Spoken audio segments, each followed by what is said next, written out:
Hello everyone, அஸ்ஸலாமு அலைக்கும். Welcome to taste of Chennai. இன்னைக்கு சுஹூர் special white mutton biryani recipe தான் பார்க்க போகிறோம். நீங்கள் இந்த பிரியாணி சாப்பிட்டிங்கன்னா மற்ற எல்லா பிரியாணியுமே மறந்துடுவீங்க. அந்த அளவுக்கு நல்ல ரிச் அண்ட் டேஸ்டியான ஒயிட் மட்டன் பிரியாணி எப்படி செய்கிறதுன்னு பார்க்கலாம் வாங்க. 1/2 kg பாஸ்மதி ரைஸ் எடுத்திருக்கேன். நான் இந்தியா கேட் கிளாசிக் தான் எடுத்திருக்கேன். இது வந்து ஒரு 1/2 hour வந்து நம்ம ஊற வச்சுக்கலாம். மட்டன் ஒரு 700 grams அளவுக்கு எடுத்திருக்கேன். இதில் தேவையான அளவு உப்பு சேர்த்துக்கோங்க. அடுத்தது ஜிஞ்சர் கார்லிக் பேஸ்ட் ஒரு 3 to 4 tablespoons வரைக்கும் சேர்த்துக்கிறேன். பச்சை மிளகா ஒரு 8 பீஸ் எடுத்திருக்கேன். இந்த ஒயிட் பிரியாணிக்கு பச்சை மிளகாவோட காரம் மட்டும் தான், ஸோ அதிகமாக எடுத்துக்கோங்க. ஒரு 1/2 cup அளவுக்கு புதினா, ஒரு 1/2 cup அளவுக்கு மல்லித்தழை, அதுக்கப்புறம் ஒரு 1/2 லெமன் ஜூஸ் வந்து நான் எடுத்திருக்கேன். இது பெரிய லெமனாக இருக்கிறதால 1/2 எடுத்திருக்கேன். சின்ன லெமனாக இருந்தால் ஒரு லெமன் எடுத்துக்கோங்க. அதுக்கப்புறம் ஒரு 1/2 cup அளவுக்கு தயிரும் சேர்த்து நல்லா மிக்ஸ் பண்ணிக்கிறேன். இப்போ இதை நல்லா மேரினேட் பண்ணிக்கோங்க. ஒரு 1 hour வந்து நம்ம அப்படியே வச்சுக்கலாம். அப்படி இல்லைனா நீங்கள் ஓவர் நைட் கூட மேரினேட் பண்ணால் ரொம்ப சூப்பராக இருக்கும்.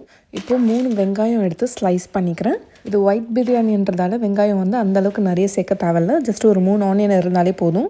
இப்போ நம்ம கரம் மசாலா எல்லாமே எடுத்துக்கலாம். பட்டை வந்து ஒரு 4-5 பீஸ் எடுத்துக்கோங்க. கிராம்பும் ஏலக்காவும் ஒரு 5 பீஸ் வந்து எடுத்திருக்கேன். அதுக்கப்புறம் பிளாக் கார்டமன் இருந்தால் அது ஒரு 2 பீஸ் எடுத்துக்கோங்க. ஒரே ஒரு சின்ன பீஸ் ஜாவித்ரி எடுத்திருக்கேன். அதுக்கப்புறம் ஒரு டீஸ்பூன் அளவுக்கு ஷாஹி ஜீரா, அப்படி இல்லைனா வந்து நார்மல் ஜீராவே எடுத்துக்கோங்க. ஒரே ஒரு பே லீஃப் எடுத்திருக்கேன். அதுக்கப்புறம் ஒரு 10 முந்திரி பருப்பு எடுத்து அதில் கொஞ்சமாக பால் ஊற்றி நான் மைக்ரோவேவ் பண்ணி அதுக்கப்புறம் வந்து மிக்ஸி ஜாரில் போட்டு நல்லா ஃபைன் பேஸ்ட்டாக அரைச்சிக்கிட்டேன். அப்படி இல்லைனா கொஞ்சம் லைட்டாக சூடான பால் ஊற்றி நீங்கள் மிக்ஸி ஜாரில் பேஸ்ட்டாக இதை அரைச்சிக்கலாம். இப்போ ப்ரெஷர் குக்கரில் ஒரு 1/2 cup அளவுக்கு எண்ணெய், ஒரு 1/4 cup அளவுக்கு நெய் சேர்த்துக்கோங்க.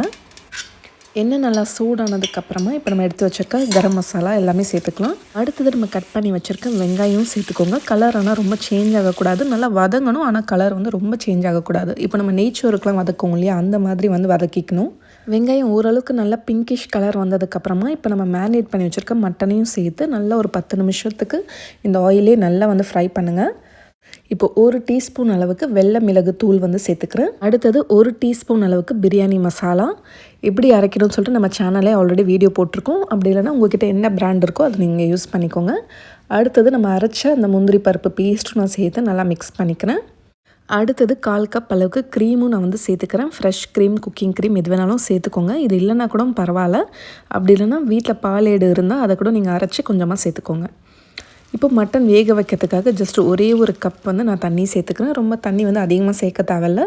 இப்போ ஒரு 4-5 விசிலுக்கு நம்ம இதை வேக வச்சு எடுத்துக்கலாம். இப்போ அரிசி வேக வைக்கிறதுக்காக நம்ம தண்ணி பாயில் பண்ண போகிறோம். அதுக்கு தேவையான அளவு உப்பு சேர்த்துட்டு அதுக்கப்புறம் வந்து 1 டீஸ்பூன் அளவுக்கு நான் ஆயிலும் சேர்த்துக்கிறேன்.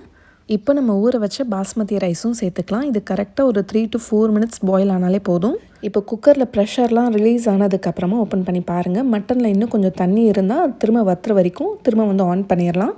ஃபைனலாக ஒரே ஒரு டீஸ்பூன் ரோஸ் வாட்டரும் நான் சேர்க்குறேன். இது ஒயிட் பிரியாணின்றதால ரோஸ் வாட்டர் சேர்த்தா ஃப்ளேவர் ரொம்ப நல்லாயிருக்கும். இப்போ ரைஸும் பார்த்திங்கன்னா நல்லா குக் ஆகிடுச்சு. ஒரு 60 to 70% இது குக் ஆனாலே போதும். இப்போ கேஸ் ஆஃப் பண்ணிவிட்டு இதை வடிச்சிருங்க. ரைஸ் ரொம்ப அதிகமாக வேக வைக்கக்கூடாது. இது நம்ம தம் போடும்போது கம்ப்ளீட்டாகவே வந்து குக் ஆகிரும். இப்போ நீங்கள் எந்த பாட்டில் பிரியாணி செய்கிறீங்களோ அதில் வந்து இந்த கிரேவி வந்து ஊற்றிட்டு இப்போ மட்டன் பீசஸும் இதில் வச்சிடுறேன். ஒரு லேயர் கிரேவி ஊற்றினதுக்கப்புறமா இன்னொரு லேயர் வந்து நம்ம ரைஸ் போட்டுக்கலாம். இப்போ ரைஸ் கம்ப்ளீட்டாக ஸ்ப்ரெட் பண்ணதுக்கப்புறமா இப்போ அடுத்த லேயரும் நம்ம வந்து கிரேவி சேர்த்துக்கலாம். கிரேவி வந்து கன்சிஸ்டன்சி பார்த்திங்கன்னா இந்த மாதிரி இருக்கணும். ரொம்ப தண்ணியாகவும் இருக்கக்கூடாது, ரொம்ப திக்காகவும் இருக்கக்கூடாது. இப்போ ஃபைனலாக இதுக்கு மேலே ஒரு லேயர் ரைஸ் சேர்த்துக்கலாம். இப்போ ரைஸ் எல்லாமே ஸ்ப்ரெட் பண்ணதுக்கப்புறமா இதுக்கு மேலே ஜஸ்ட் ஒரே ஒரு டீஸ்பூன் நெய் சேர்த்துக்கிறேன். இப்போ வந்து பேன் க்ளோஸ் பண்ணிடலாம். நான் இன்னும் ஸ்டவ் ஆன் பண்ணலை. இப்போ அடியில் பழைய தோசைக்கல் வச்சுட்டு இப்போ இதுக்கு மேலே இந்த பேனை வச்சுருங்க. ஒரு 5 நிமிஷம் நல்லா ஹை ஃப்ளேம்லேயும் 10 நிமிஷம் லோ ஃப்ளேமில் வச்சுருங்க. மேலே ஏதாச்சும் வெயிட் வச்சுருங்க தம்காக. கேஸ்லாம் ஆஃப் பண்ணதுக்கப்புறமா ஒரு 20 minutes கழிச்சு நான் ஓப்பன் பண்ணுறேன். இப்போ அடியில் வந்து லைட்டாக அந்த மாதிரி வந்து மிக்ஸ் பண்ணி விடுங்க. மசாலா வந்து நல்லா ரைஸில் வந்து மிக்ஸ் ஆகணும். ரைஸ் உடையாமல் பொறுமையாக மிக்ஸ் பண்ணிவிட்டு இப்போ இதை சர்வ் பண்ணிடலாம்.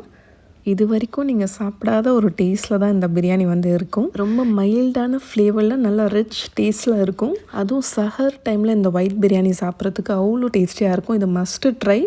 நான் செஞ்ச பிரியாணி ரெசிபீஸ்லேயே இதுவும் one of the best biryani நான் சொல்லுவேன். என் ஹஸ்பண்ட்லாம் கொஞ்சம் ஸ்பைசி ஃபுட்ஸ் தான் விரும்பி சாப்பிடுவாங்க. பட் அவருக்கே பார்த்திங்கன்னா இந்த பிரியாணி ரொம்ப பிடிச்சிருக்கு அப்படின்னு சொன்னார். ஸோ நீங்களும் ட்ரை பண்ணிவிட்டு எப்படி வந்துச்சுன்னு சொல்லி எனக்கு ஃபீட்பேக் சொல்லுங்கள். ட்ரை பண்ணிங்கன்னா மறக்காமல் ஃபோட்டோஸை நம்மளோட இன்ஸ்டாகிராம் பேஜ் டேஸ்ட் ஆஃப் சென்னைக்கு சென்ட் பண்ணி வைங்க. இந்த மாதிரி நல்ல சுஹூர் அண்ட் ரமதான் ரெசிபிஸ் பார்க்கணுன்னா நம்மளோட சேனலை மறக்காமல் சப்ஸ்கிரைப் பண்ணிக்கோங்க. நாளைக்கும் இதே மாதிரி வேறு ஒரு இன்ட்ரெஸ்டிங்கான வீடியோவில் சந்திக்கிறேன். தேங்க்யூ ஸோ மச் ஃபார் வாட்சிங்.